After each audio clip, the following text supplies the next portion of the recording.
Assalamualaikum warahmatullahi wabarakatuh.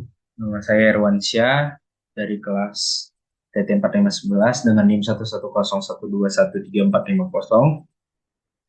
Hari ini saya akan mempresentasikan tugas besar sistem komunikasi optik, eh, yaitu perancangan sistem komunikasi optik link point to point. Nah, pertama tuh apa sih namanya link point to point tuh?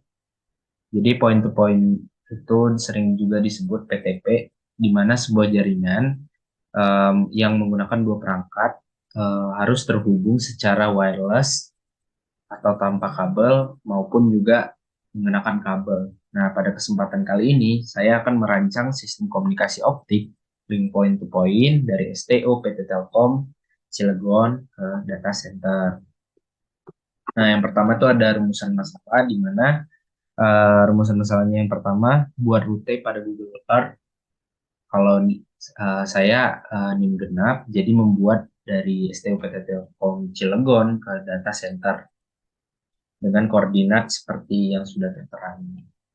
Nah, terus saya akan mengamati dan menganalisis apakah sistem yang dirancang tersebut memenuhi anggaran daya. Yang ketiga itu amati line coding, apakah sesuai untuk sistem yang dirancang.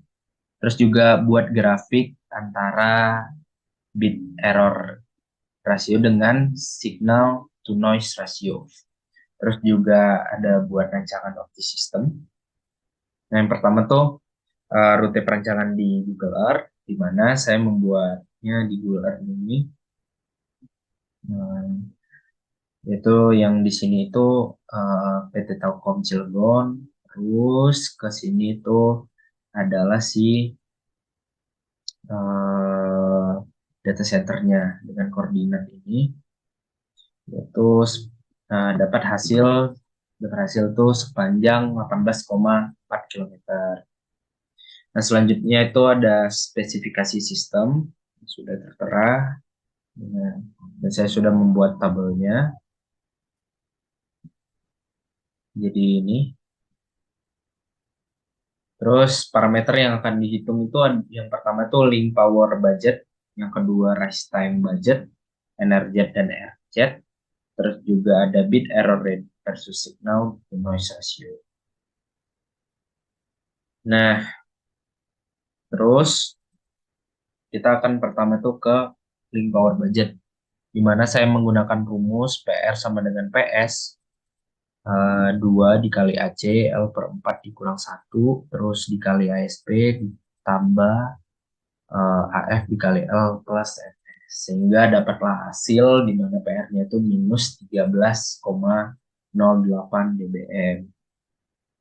Nah, terus kita akan mencari anggaran dayanya. Nah, karena minus 13,08 ini lebih kecil sama dengan minus 27 dBm, yaitu sensitivitas si penerimanya, maka anggaran dayanya akan terpenuhi. Dan juga saya juga sudah mengkodingkan uh, ceiling power budgetnya di sini juga sama terpenuhi juga, dan hasilnya itu ada juga grafik si kurva link budgetnya. Nah, dapatnya segini. Oke, selanjutnya kita akan ke rush time budget. Nah, rush time budgetnya ini menggunakan yang pertama tuh saya menggunakan DMAT ini dikali theta lambda dikali L. Atau ini dikali do. Terus dikali L. Nah, dapatlah hasilnya itu 1 dikali 11 dikali 10 pangkat 16.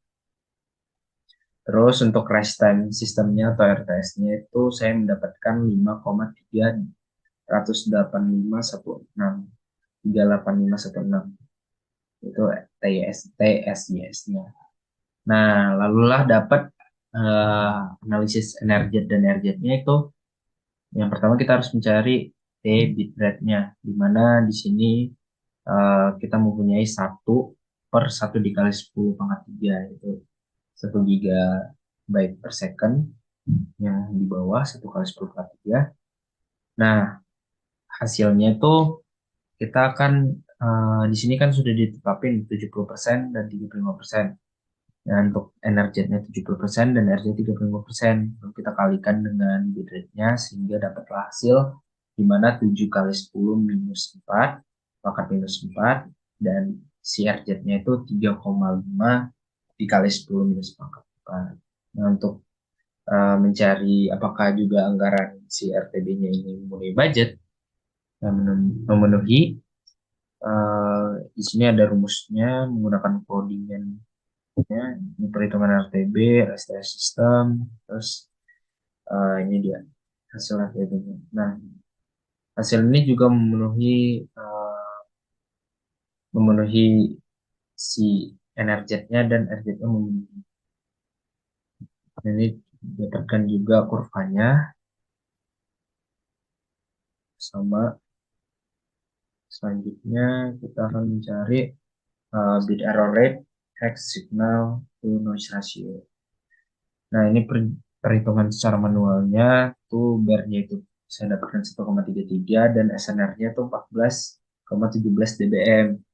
Lalu untuk codingannya ini untuk mendapatkan si kurvanya ini seperti yang digambar. Oke, kita sudah di sistemnya. Nah, pertama itu ada CW laser, di mana CW laser ini berfungsi untuk mengirimkan dayanya juga. Di sini itu ada frekuensi juga, di mana ini frekuensi sesuai dengan wavelength-nya kita atau panjang kabel kita yang mau kita pasang. Dan di sini powernya udah